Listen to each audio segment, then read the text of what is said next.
From the opinion pages of the Wall Street Journal, this is Free Expression with Gerry Baker. Hello once again. Welcome to Free Expression from the opinion page of the Wall Street Journal with Gerry Baker. I'm editor-at-large of the Journal. If you're not already subscribing to this podcast, please sign up at Apple Podcasts, Spotify, or wherever else you get your podcasts.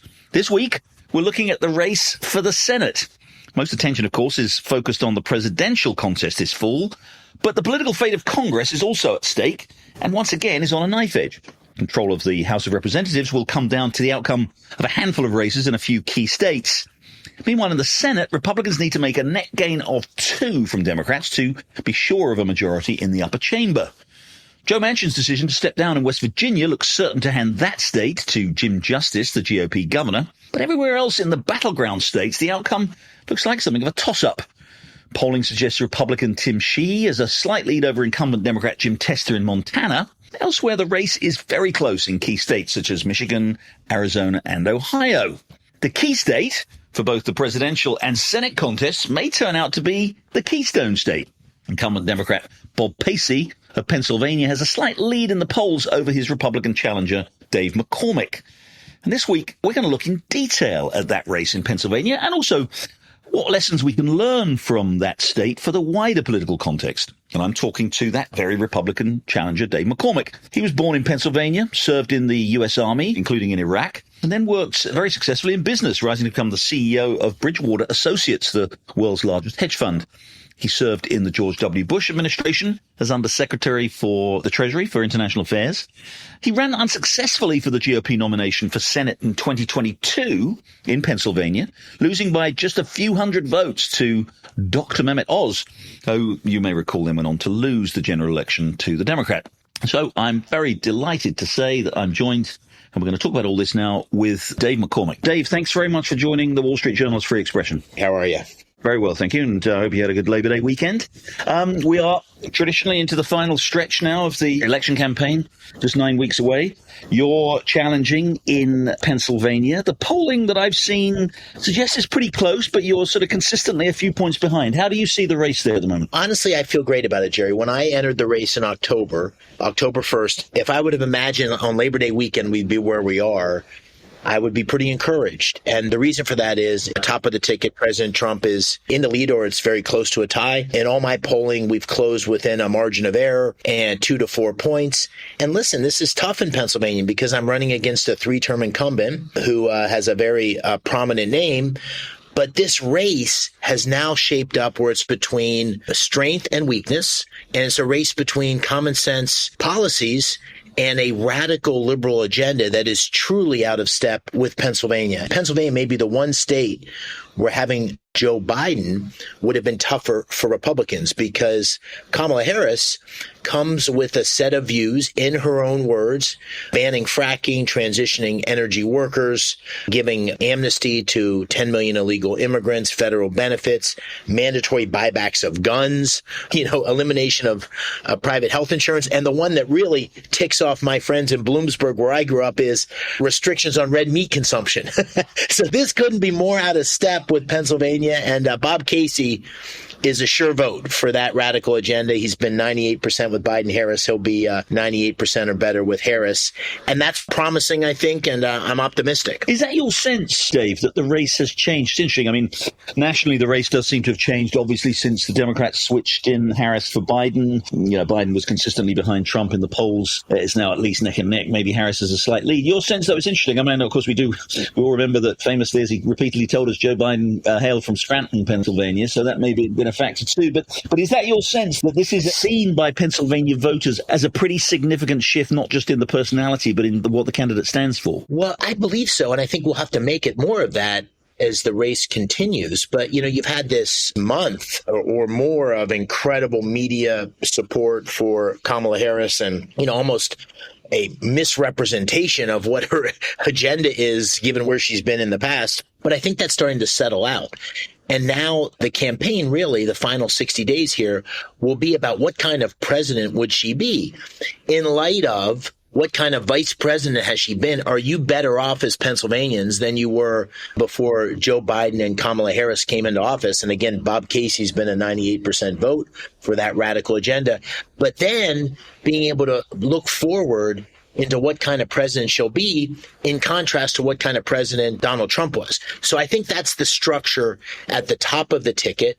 And in my case, I just have to keep hammering the fact that Senator Casey's been around for 30 years in public office, 18 years in the Senate, and has been incredibly weak. His party has moved further and further to the left, and Senator Casey hasn't had the strength to kind of push back on anything. And so where Pennsylvanians are today can be attributed to the weakness and the liberal agenda of Biden, Harris, and Casey. But where they're headed under Harris as president, I think, is very out of step with Pennsylvania. And you can say what you want. I mean, Joe Biden didn't grow up in Pennsylvania. He left at the age of 5.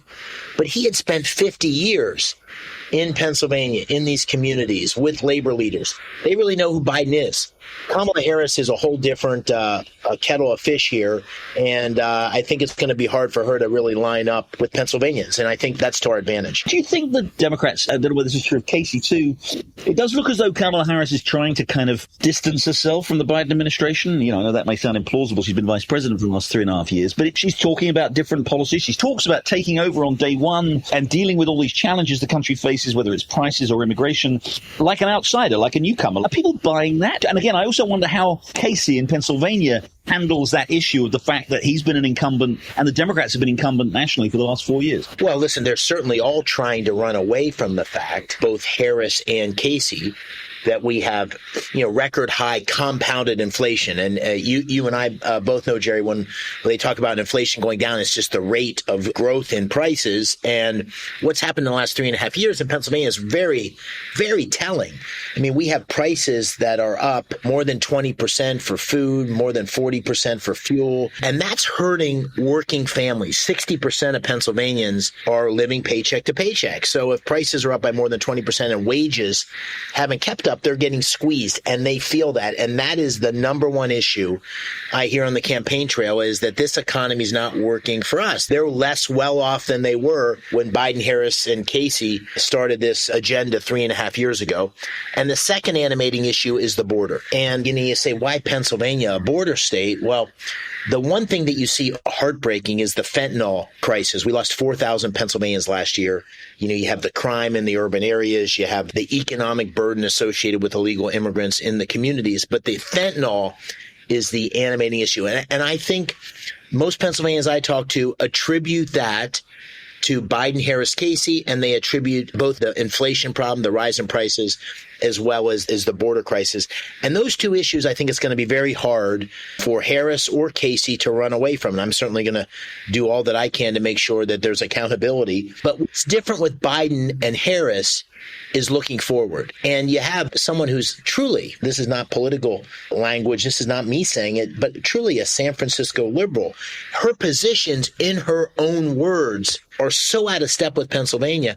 And I can't imagine that she's going to be given the latitude to change her views on everything and say that she's the change candidate that's not in line with the past 3.5 years, but also the kind of potential president who's going to run away from everything she stood for her entire career. And Bob Casey has that same exact problem. So again, I have a lot of faith in Pennsylvanians. I don't think they're going to buy it. What about the abortion issue, Dave? That's obviously a big issue that the Democrats are hammering. They think they have a big advantage on that nationally. Bob Casey and the Casey family in Pennsylvania have kind of long been seen as kind of moderate on, in fact, to some extent, Casey has been kind of increasingly isolated on that. But is that an issue that voters raise with you, that women voters perhaps in particular are concerned about? Do they worry about that? And what's your message to them? It's absolutely going to be something that the Democrats invest a lot of money in and try to run on, because when you have the record they have, it's one of the issues that is certainly an animating issue for many voters. I mean, my position on it is one that's looking to find common ground. And so my view is it should be decided by the states, and that I'm not in favor of national legislation or any abortion bans. I'm in favor of the 3 exceptions. And I'm not in favor of the position that Senator Casey has taken and voted for, which is abortion up until the due date. So late-term abortion, he has voted for and supported. But the great irony and the challenge that Senator Casey has is, number one, we have a law in Pennsylvania. It's a law that's been supported by Republicans and Democrats alike. It's 23 weeks. And the guy who signed it into law was a governor named Casey. So the position of Senator Casey is very much out of step with that of his father. And the second issue is Senator Casey, no senator in the Senate has changed his position more than Senator Casey. When he ran first time 18 years ago, he was a pro-life senator, proudly pro-life, not in favor of any exceptions except for life of the mother. No senator has moved more on this issue, in part because, again, Senator Casey is weak. And when his party pushes him, he answers the call. And he's now has a set of positions that are completely out of touch with Pennsylvania. One final thing I'll say, in the discussion on reproductive rights, I think because we have a law, it's in place, it's not going to change in Pennsylvania, we need to expand the conversation. And one of the things that I've been in favor of is strong support of IVF. And I've got a track record of doing this as a CEO where we paid for IVF for everybody, men or women. And the reason for that is it's so prohibitively expensive that, only well-to-do people were able to afford it. It can be up to $25,000, $30,000 per treatment and doesn't always work. And so I proposed about, 6 weeks or so ago, an IVF tax credit, because I do think as part of a pro-family agenda, we should be supporting the ability of all families. Often working women wait till later in their lives to have kids. It's harder. And that's been a great conversation across Pennsylvania. That's appealed to everybody. And because I've got a track record of supporting this for, more than a decade, I don't think it comes across to voters as something I'm just coming up with for political purposes, but something I deeply believe. And that's been a really constructive conversation. Even with people that don't share my position on abortion, they recognize that I'm talking about a broader reproductive rights agenda. President Trump last week, of course, said insurance companies, there should be a requirement to cover IVF procedures. Now, we can only imagine the overall cost that would involve for everybody who has a health insurance policy and the additional cost of it. Would you support that? Well, listen, I definitely support. There's a range of possibilities for how we should make IVF accessible. So I'm certainly open to experiment. I looked at a number of different options and thought that a $15,000 tax credit was a very thoughtful way to go about it. But I think the overarching view is we need to find a way to do this. Big picture, our replacement rate, our birth rate is at 1.8. We need 2.1 to keep our population on track. 2, we have many families that can't have kids because they're at the lower end of this economic strata and they can't afford them. So I'm in favor of this is one area where I think the government should invest. How to do that most efficiently, I'm open to lots of different possibilities, but I do think it's a really important thing. And, of all the things I did as a CEO, the one that would change the lives of people the most was IVF support. And it was mostly people who couldn't afford to have kids otherwise. We're going to take a short break then. When we come back, I'll have more with Dave McCormick, Republican candidate for Senate in Pennsylvania, talking about the race there and also looking at the big national question, and in particular, the role of Donald Trump, of course, who was the victim of an assassination attempt in Pennsylvania. We're going to talk about what effect Trump is having on the campaign. Stay with us. You're listening to Free Expression with Gerry Baker. Don't forget, you can listen to the latest episode anytime on your smart speaker. Just say, play the Opinion Free Expression podcast. Now, back to Gerry Baker. I'm back with Dave McCormick, the Republican candidate for Senate in Pennsylvania. Let's talk a little bit about the economy, because you've got a very strong background, obviously, in that. You've got a military background, but you've also got strong, as you said, you CEO of world's biggest hedge fund, Bridgewater, for quite a while. You served in the George W. Bush administration as Undersecretary for the Treasury. Donald Trump wants to impose tariffs across the board on imports, and you can see the political appeal of that. I'm sure, particularly parts of Pennsylvania, which we know have been heavily hit by foreign imports. You can kind of see the appeal of that. But again, with your background in business, in finance, in economics, you kind of know the costs of that. And you may get a chance to vote for this, presumably, if you become a senator or vote on this issue. Would you support across-the-board tariffs on imports into the U.S.? Well, just stepping back, and I'll answer that question directly, but stepping back, I do think the following to be true. I do think that we need to change, evolve the way we think about our free trade and open investment agenda. The words I use now, much more than I have used in the past, is reciprocity and fair trade. And I think if you look back over the 20, 30 years of trade policy, we've made a lot of mistakes. And a couple of the key mistakes are that we've lost strategic industries that are critical to our national security. Those are things like pharmaceuticals, semiconductors, advanced manufacturing, that we need to have the capacity to have that capability at home or in the hands of our closest allies. And unfettered free trade has really put us in a very strategically challenging situation. We learned that during COVID when all our pharmaceutical stuff was made offshore. We learned that with semiconductors, where we don't have a domestic semiconductor industry. And when COVID happened, forget national defense, we couldn't even get pictures pickup trucks because we couldn't get semiconductors. So I'm much more in favor of focusing on ensuring we have strategic industries brought home. In the case of China in particular, I don't think we can have those strategic industries in the hands of potential adversaries. And I'm much more in favor of ensuring our trade relations are based on reciprocity.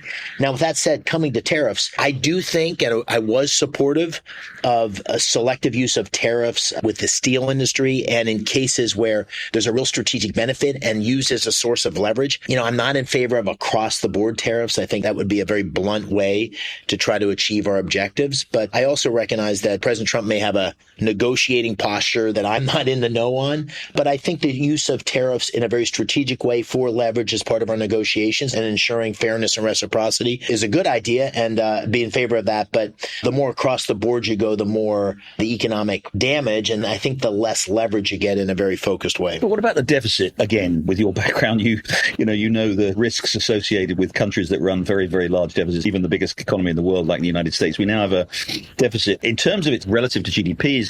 There's only ever been really higher on a sustained basis during wartime, and yet we have an economy that's growing, at a reasonable amount. It's not growing very strongly, and we're running a fiscal deficit of 6%, maybe 7% of GDP.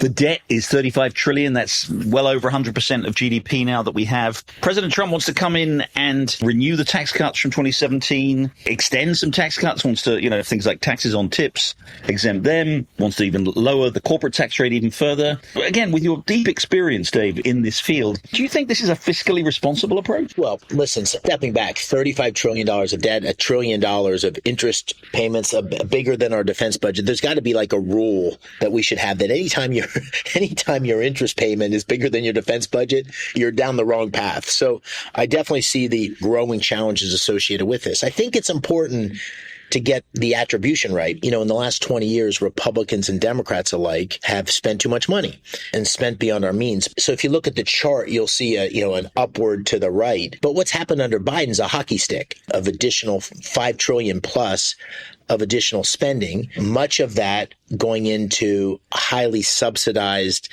support for EVs and solar and all that stuff, which has been part of the inflationary pressures we've had. And so it is true that we've got a problem with spending across the board, but it's also true that the spending problem has become much more severe under President Biden. So the first thing I think you need to do with President Trump in the White House and a Senate majority and a House majority would be to try to roll back some of the excessive spending you got under Biden, which has been inflationary, has made us more dependent on China, for solar panels and lithium batteries.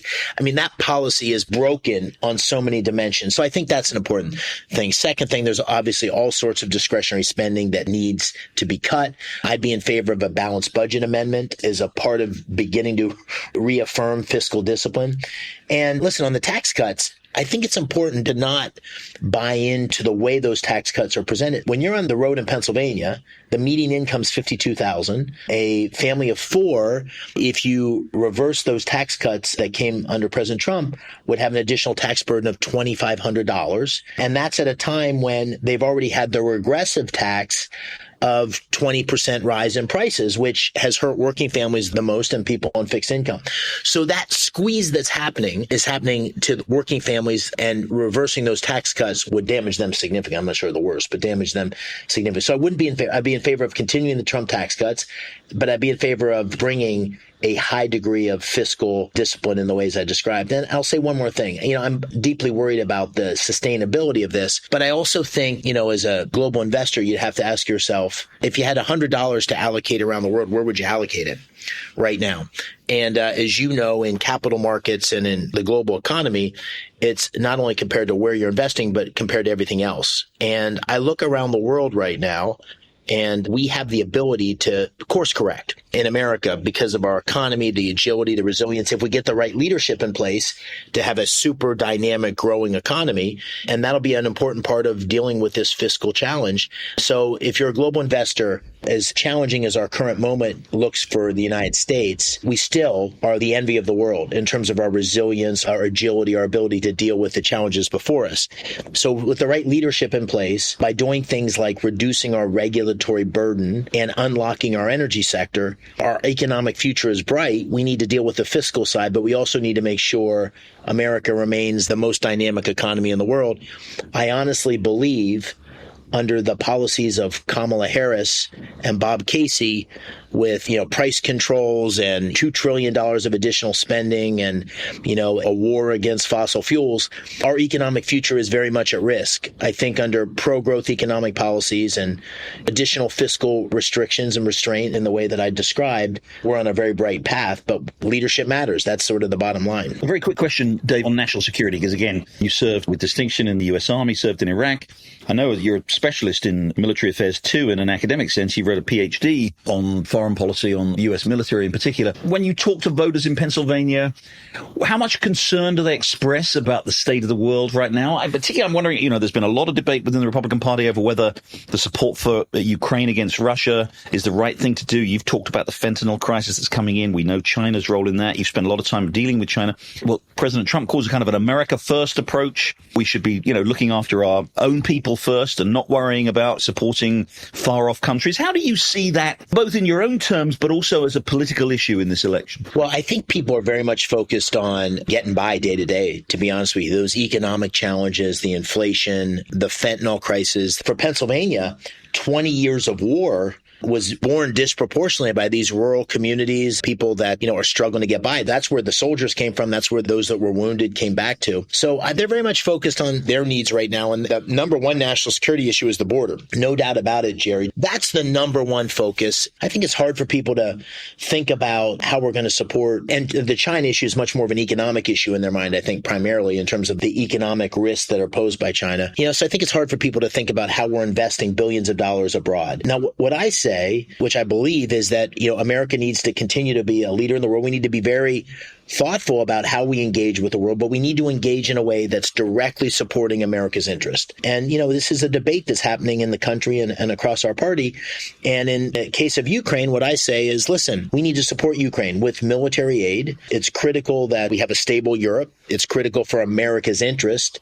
We made a promise to Ukraine when they gave up nuclear weapons, and our adversaries around the world, and particularly China, are watching. But I'm not in favor of economic aid to Ukraine. I think the likelihood of that finding its way into the right hands is small. And I agree with President Trump. We need to make sure the Europeans, France and Germany in particular, who are still less than 2% of GDP invested in their military support in NATO, need to step up. So this is in America's interest, but it's a tough case to make because people are struggling day to day. So that's a challenge. If you're a senator, a public leader, you need to make the case to the people of Pennsylvania. I'm trying to do that, but I also recognize the first thing we got to fix is make it easier to get by at the grocery store and make sure their kids are safe from fentanyl and that crime from Philadelphia is not coming into their communities, and that we can open up the natural gas and oil sector to make sure that the economy is vibrant. But that's how I see it. Tim Walz, governor of Minnesota, and of course J.D. Vance, the two vice presidential candidates, the Republican senator from Ohio. When Walz was picked, and to some extent when Vance was picked by President Trump, it was said that, it could be helpful in those key swing states, what people talk about, the Rust Belt states, and Pennsylvania is obviously one of them. What's your sense? I mean, Walz is clearly the sort of Democratic plan is to sort of portray him as this kind of regular guy from the upper Midwest with a sort of hard-working background. And of course, again, we can talk about J.D. Vance too. But is Walz helping Casey at all in Pennsylvania and helping Harris at all? Or is it, do people see through it? I don't think so. I mean, Walz hasn't been here much. I don't think so. And the reason I don't think so is if you look at his policy positions, if you look at the things he's done as governor, he's very much in line with that liberal, extreme liberal agenda that Harris is bringing from her time in California and her views. So I think he doesn't stake out ground to say this is more of a guy that is in line with Pennsylvania values, because the set of positions he's taken are very much in keeping with the extreme liberal agenda that Kamala Harris is presenting. So I don't think so. We'll have to see as the campaign plays out, but I don't think that's going to help much. What about on the other side, Dave? J.D. Vance. I mean, he's the senator from the neighboring state, has a background for, grew up in Appalachia, all of that. I mean, is that, again, but also has said some quite controversial things, especially on the issue of women. Are you getting any sense at all that he is helping or hurting your campaign? I haven't campaigned with him. I think he'll help. He'll be particularly potent in Western Pennsylvania. Same issues as Ohio, Appalachia there, that part of Pennsylvania that goes into Ohio and West Virginia. He'll certainly be a great person to campaign with up in Northeast Pennsylvania, where I grew up. That whole area is very much in keeping with the kind of agenda that J.D. Vance is talking about. So I think he's going to be a great add to the ticket. And, I'm hoping he's going to spend a lot of time in Pennsylvania. And as a Marine, that helps. Pennsylvania's got one of the biggest populations of veterans. I'm an Army guy, so I always have Marine jokes I tell. But all kidding aside, having J.D. Vance come is going to be a great add on that respect as well. And the Marines have a few jokes to tell back about Army guys. They sure do. Quickly, again, while we're on personalities, obviously, the big personality in all our politics is Donald Trump. You've had, let's say, it's fair to say, kind of a mixed relationship with Donald Trump over the years. He backed your opponent in the Republican primary back in 2022, Dr. Oz. He lost, of course, in the general election. You've got, obviously, a better relationship with him now. I should say, of course, you were with him. You were there in Butler County that day, less than 2 months ago, when he was shot and very nearly killed by an assassin. Trump, again, just looms so large over our politics. How much of an issue is he? I mean, I'm sure he won Pennsylvania, of course, famously in 2016. He lost it in 2020. What's your sense, again, what people think about what happened with the assassination attempt, whether that changed people's views, but more generally, how is Trump playing in your race and more broadly in Pennsylvania? Well, he's obviously the dominant figure in our party and in the country. And, I said all along that I would endorse our nominee, and I've enthusiastically endorsed President Trump, and he's enthusiastically endorsed me. I think our interests in the campaign are very much aligned in the sense that, he does a great job of turning out the vote. We have 67 counties in Pennsylvania. 58 of them are red. And so you got to have a big turnout in those red counties. And President Trump said great things about me and been very supportive. So I'm deeply appreciative. I need him to be successful in getting out that vote for me to be successful. I don't agree with President Trump on everything. We've had our differences, but on the big things, which is the direction of the country, peace through strength, getting our economy back on track, opening up our energy sector, securing our border, bringing law and order back to our cities, I'm 100% in line with him. And so I can get on the campaign trail and say to the voters, listen, we've had our differences. He's come out hard against me in the past on occasion, but on this moment, on these issues, on the need to change our country in the right direction, we're totally aligned. And so I feel great about that right now. And, it's going to be close in Pennsylvania. The more successful he is, the more likely I am to be successful. I say this with humility. I'm hopeful that I'll be able to turn out voters that'll help him as well. And so I think we're aligned, even though we've had our differences. Did you get any sense, again, that assassination attempt happened right there in Pennsylvania? Then you were there. Yeah, everything happened so quickly. Of course, we had that assassination attempt, and then the week later, President Biden drops out of the race. Did it have any effect at all? I think it did nationally. And listen, I was 20 feet away. I saw President Trump go down. I saw the Secret Service, jump on top of him. I saw him come up and this phalanx of Secret Service people around him and his fists come out, and the crowd started chanting USA. That has to be one of the most iconic images in modern political history. And I think what it showed, I said this to President Trump, listen, I've seen people get shot at before. 100 people get shot at, 99 of them stay down. And so I think the way he stood up was a real profile and strength. And I think that's etched in people's minds. I wrote an article for the Wall Street Journal the next day, which I talked about an inch away from catastrophe.